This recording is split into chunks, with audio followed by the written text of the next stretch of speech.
그 다음에 상황 면접에 대한 부분인데요. 상황 면접. 네. 자, 상황 면접 제가 잠깐 빠져서 얘기를 드려볼게요. 자, 상황이라고 하는 것은 자, 이런 식으로 진행돼요. 상사의 부정한 비리를 보게 됐을 때 어떻게 할 것이냐 라고 하는 어떤 질문을 던지게 되죠.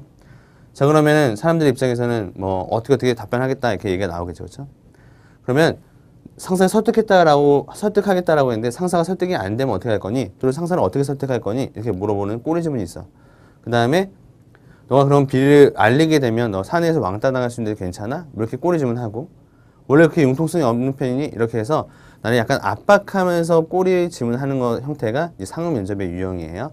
그런데 앞서서 우리가 경험 면접도 여러분들이 과거에 했던 경험을 통해서 어떻게 행동했느냐를 파악하기 위한 질문이죠.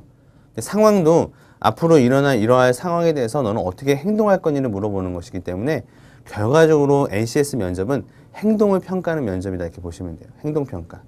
그러면 행동을 어떻게 했으면 좋겠다라고 하는 면접관의 의도가 숨겨져 있겠죠?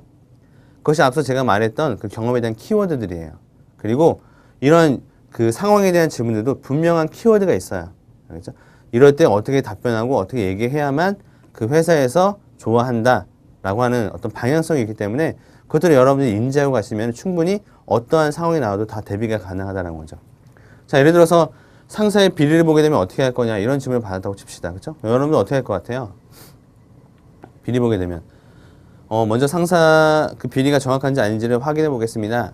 뭐 그 다음에 상사에게 대화를 요청해서 상사에 대해서 이런 비리를 다시 되돌려 놓으라고 설득할 것 같습니다. 이렇게 얘기한단 말이에요. 그렇죠? 그러면 여러분들 그 면접관이 설득이 안 되면 어떻게 할 거냐 이런 식으로 반문하겠죠. 그렇죠? 근데 중요한 거는 이거예요. 설득 자체가 정답은 아니에요. 알겠죠? 설득이라고 하는 것을 여러분들 한번 생각해 보세요. 그 상황이 되었다고 생각해 보세요.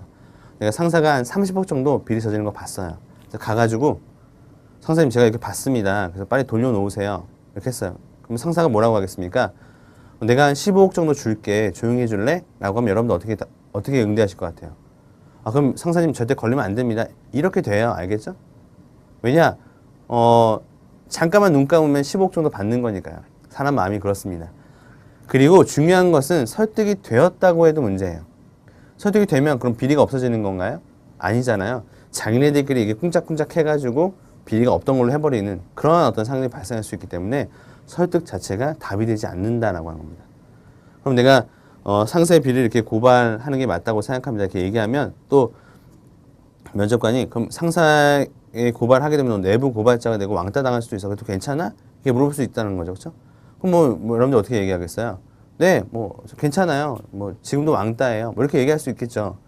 진짜 왕따면. 그렇죠? 근데 이제 뭐 그렇게 얘기하진 않으시겠지만 이러한 상황에서도 네, 물론 그런 것들은 제가 원하는 결과는 아니겠지만 그럼에도 불구하고 상사의 비리를 보고 모른 척하는 걸 저에게는 더 괴로운이라고 생각합니다. 그래서 알리는 게 맞다고 생각합니다.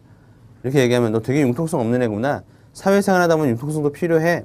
이렇게 또 면접관이 압박하더라도 네, 물론 융통성 중요하지만 도덕적이거나 윤리적으로 잘못된 부분에 대한 융통성은 불필요하다고 생각합니다. 뭐 이런 식으로 이제 여러분들이 답변할 수 있는 거죠. 그렇죠? 그러니까 이런 것들을 왜 이렇게 얘기해야 되느냐? 그것들은 좀 이따 뒤에 살펴보도록 하고요. 밑에 있는 것도 보시게 되면 건설 현장에서 소음과 분진으로 인한 민원이 자꾸 발생하고 있다. 근데 이러한 상황에서 민원인들은 금전적인 보상을 요구하고 있다라고 하는 상황을 주고 자, 이러한 소음과 분진을 줄일 수 있는 방법이 뭐라고 생각하니? 그 다음에 민원인들과의 갈등을 해결해서 어떻게 할 거니? 이런 식으로 꼬리 질문할 수 있어요. 그러니까 이건 하나의 어떤 상황을 주고 공대생들한테는 어떤 개념에 대한 설명들을 한번 해봐라 라고 물어보는 상황 질문이 있을 수도 있고 그 다음에 갈등을 어떻게 해결할 거니? 라고 하는 상황에 대한 갈등 해결 방식에 대해서 물어보는 것들도 나올 수 있다라고 하는 거. 자, 이런 것들이 우리가 이제 상황 면접에 해당되는 그런 유형들이라고 볼 수 있는데 크게 상황 면접은 이렇게 세 가지로 나눌 수 있어요. 제가 키워드를 알려드릴 테니까 여러분이 나중에 이 키워드를 활용하셔서 면접에 대한 대비를 하시는 것도 되게 좋을 것 같아요. 일단 회사 생활의 키워드는 역지사지예요. 써놓으시고요. 그 다음에 직업윤리에 대한 키워드는 네, 일관성이에요. 일관성. 그 다음에 고객 응대, 고객 민원 관련된 상황 질문에서는 민원 중심, 즉 고객 중심이죠. 네, 고객 중심. 그 다음에 네, 원칙 중심, 이렇게 일단 패턴을 적어 놓으시면 좋겠습니다. 자, 그 다음에 하나 더 적어 놓으실 것은 감정 더하기 내 입장 but 상사 입장 뭐 이런 식으로 하나 써 놓으세요. 자, 이에 대한 설명을 좀 드려보도록 할게요. 자, 만약에 여러분들이 입사를 했는데 여러분들보다 나이가 어린 상사가 있다면 어떻게 하실 것 같습니까? 뭔가 딱 떠오르죠? 그렇죠? 자, 그게 뭐예요? 아마 이걸 거예요. 상사가 비록 나이는 어리지만 저보다 먼저 입사하셨고 경력도 많으시기 때문에 제가 충분히 배울 점이 있다고 생각합니다. 그래서 상사로 충분히 대우드릴 수 있다고 생각해요. 이렇게 얘기하는 것이 일반적인 여러분들의 답변이에요. 그렇죠? 근데 그렇게 뻔한 답변을 할 줄 아는데도 불구하고 이 질문을 왜 할까요? 다른 의도가 있다라고 하는 거죠. 그렇죠? 그게 다른 의도가 뭐냐? 바로 이겁니다. 그러니까 예를 들면 내 입장에서 내 입장에서는 상사하고 잘 지낼 수 있다고 얘기하죠. 근데 상사 입장을 여러분들이 고려하지 않는 거예요. 그래서 어떻게 얘기해야 되냐? 상사 입장에서는 아무래도 나이가 많은 후배가 들어왔기 때문에 조금 부담스럽거나 불편함을 느낄 수 있다고 생각합니다. 그렇기 때문에 상사가 부담을 가지지 않고 저를 좀 불편하지 않으실 수 있도록 제가 후배다운 모습들을 보여드리고 또 적극적으로 일하는 모습 보여드리면 충분히 저를 편안한 후배로 잘 대해줄 거라고 생각합니다. 이러한 상사 입장에 대한 관점이 들어가야 되는 거예요. 알겠죠? 그래서 역지사지라고 하는 키워드가 들어가는 겁니다. 무슨 의미인지 알겠죠? 단순히 내가 생각할 때 이래요가 중요한 게 아니라 상사 입장에서는 이럴 수 있었기 때문에 이런 것들을 이해하고 어떻게 행동하는 게 맞다고 생각합니다. 이런 관점에서 여러분들이 말씀을 하셔야 된다. 상사가 자꾸 자신을 떠넘기면 어떻게 되죠? 떠넘기면? 네, 떠넘기는 일은 하면 안 된다고 생각합니다. 이렇게 여러분들 얘기할 수 없다는 거죠. 네, 물론 제 입장에서는 자, 요거 위에 걸 보세요. 제 입장에서는 좀 부담스러운 상황일 수도 있다고 생각합니다. 감정에 대한 표현들을 상황 면접에서는 좀 많이 활용하거든요. 감정 표현. 이런 부담스러움이 될 수 있다고 생각합니다. 하지만 제 입장에서는 부담이 될 수 있겠지만 상사님의 입장에서는 어때요?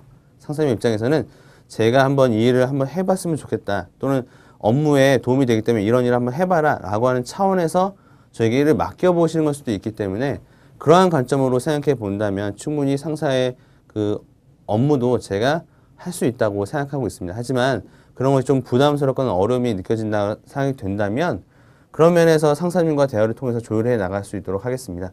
이렇게 얘기해 나가는 것이 더 좋은 방향이라는 거죠. 근데 상사 일은 상사 일이고 저희 일은 저희 일이기 때문에 상사 일을 대신하는 것은 안 됩니다. 또 상사가 놀고 있다는 것은 말이 안 되기 때문에 뭐 이런 식으로 접근하면 안 되는 거예요. 알겠죠? 일단은 상사가 왜 그렇게 행동했을까? 그런 입장을 이해해 주는 것이 회사상에서 중요한 키워드고 그래서 그 키워드가 역지사지라고 하는 겁니다. 알겠죠? 직업 윤리는 아까 봤어요. 그렇죠? 상사의 비리 보게 되면 어떻게 할 거니? 고발해야죠. 이래도 고발할 거니? 네, 그래도 고발할 거예요. 이렇게 해도? 네, 그래도 할 거예요. 뭔가 올바른 것에 대해서 내가 일관성 있게 지켜나가려고 노력하는 태도를 보여주는 것. 이게 굉장히 중요하다. 그럼 예를 들어 아까 그 상황에서 면접관이 이렇게 물어볼 수도 있죠. 회사에 손해를 끼치지 않고 기존에 그냥 해왔던 관행적인 상황인데도 불구하고 너 그거 고발할 거니? 라고 물어볼 수 있어요. 그렇죠?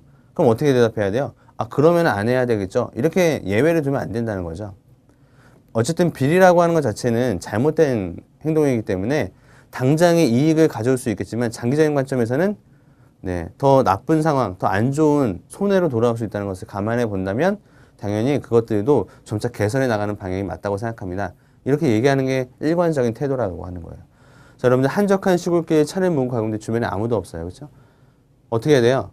근데 빨간색 신호등이 켜졌어요. 여러분들 설 겁니까? 갈 겁니까? 네, 선다고 얘기하겠죠. 그렇죠? 근데 만약 뒷좌석에 응급한 환자가 타고 있으면 어떻게 해야 될까요? 그럼 가야죠. 이렇게 생각하면 안 돼요. 네. 물론 인지상정상 그렇죠? 갈 수 있죠. 갈 수 있고 그것이 맞기도 해요. 그런데 처음부터 그냥 가야죠. 이렇게 얘기하면 안 된다는 거죠. 되도록이면 이런 딜레마 상황에서도 올바르고 윤리적인 것들을 지키려고 노력하는 태도를 보여주는 게 되게 중요하다. 그래서 일단은 마음은 굉장히 급하겠지만 그래도 일단은 시험에 맞춰서 잠깐 정지하겠습니다. 그리고 주변에 아무도 없다라고 생각이 든다면 그때는 상황인지라 인간적으로는 좀 갈 수 있다고 생각하고 있습니다. 이렇게 나가는 게 좀 나은 방법이지 그럴 땐 가야죠 라고 하게 되면 면접관 입장에서는 얘는 자기가 지킬 수 있을 때는 지키고 지킬 수 없을 때는 안 지키는 그런 사람이구나 이렇게 판단하고 점수를 매기기 때문에 그런 면에서 여러분들이 항상 그 올바른 것들을 유지해 나가려고 하는 태도를 좀 보여주고자 노력하는 게 굉장히 중요하다라고 하는 거, 그 점을 잘 명시해 두면 좋겠습니다. 이 민원 관련된, 고객 관련된 이런 질문들은 특히 민원 업무가 많은 어떤 사무 업무에서 굉장히 많이 물어보는 질문 중에 하나인데요. 뭐 예를 들면 이런 게 있을 수 있어요. 고객의 요구가 굉장히 합리적이고 타당하다고 생각하고 있는데 그것들을 이제 들어주려고 보니까 회사의 내규와 원칙에는 어긋나는 상황이다. 자, 이럴 때 너는 어떻게 할래? 라고 물어보면 어떻게 할 것 같아요? 이것들을 너무 딱딱하게 원칙이니까, 그렇죠? 원칙을 지키는 건 당연해요. 그런데 원칙을 지켜야 된다고 말씀드리고 설득할 것 같습니다. 이렇게 하면 고객 입장에서는 고객의 문제가 해결되지 않은 거죠. 이것이 원칙의 규정이라고 하는데, 그렇죠? 고객은 계속 불만이 생기는 거죠. 고객의 문제는 어떻게 해결해야 될 것이냐? 이거를 감안하지 않고 그냥 원칙이니까 무조건 원칙만 따라가겠다 이렇게 얘기하면 안 된다는 겁니다. 고객의 입장에서 고객의 문제를 해결해 주기 위한 노력들과 행동 패턴이 중요해요. 그래서 일단은 원칙에 대해서는 정확하게 설명을 드리되 고객의 요구사항이 합리적이기 때문에 이러한 요구사항을 좀 반영해서 향후 뭐 회의나 토론을 통해서 토의를 통해서 원칙과 규정을 좀 개선해 나가는 방향도 한번 고려해 볼 수 있을 것이고 뿐만 아니라 고객의 문제는 해결해 드려야 되기 때문에 원칙과 규정이 어긋나지 않은 선에서 다른 방법이 있을지를 한번 찾아보고 고객에게 제시함으로써 이러한 문제들을 현명하게 해결해 나가도록 노력하겠습니다. 이렇게 얘기하는 것이 방금 말씀드렸던 고객 중심, 원칙 중심이에요. 물론 이제 고객의 상황은 되게 다양하기 때문에 이것을 일괄적으로 적용하기는 힘들 수 있는데 이거 말고 회사 생활과 직업 윤리는 일괄적으로 적용해 나갈 수 있다라고 하는 점. 대체적으로 고객이라고 하는 문제는 고객의 문제는 그리고 고객 문제를 어떻게든 해결해 주려고 노력하는 그런 태도를 보여주는 게 굉장히 중요하다라고 하는 게 핵심적인 방향이라고 볼 수 있습니다.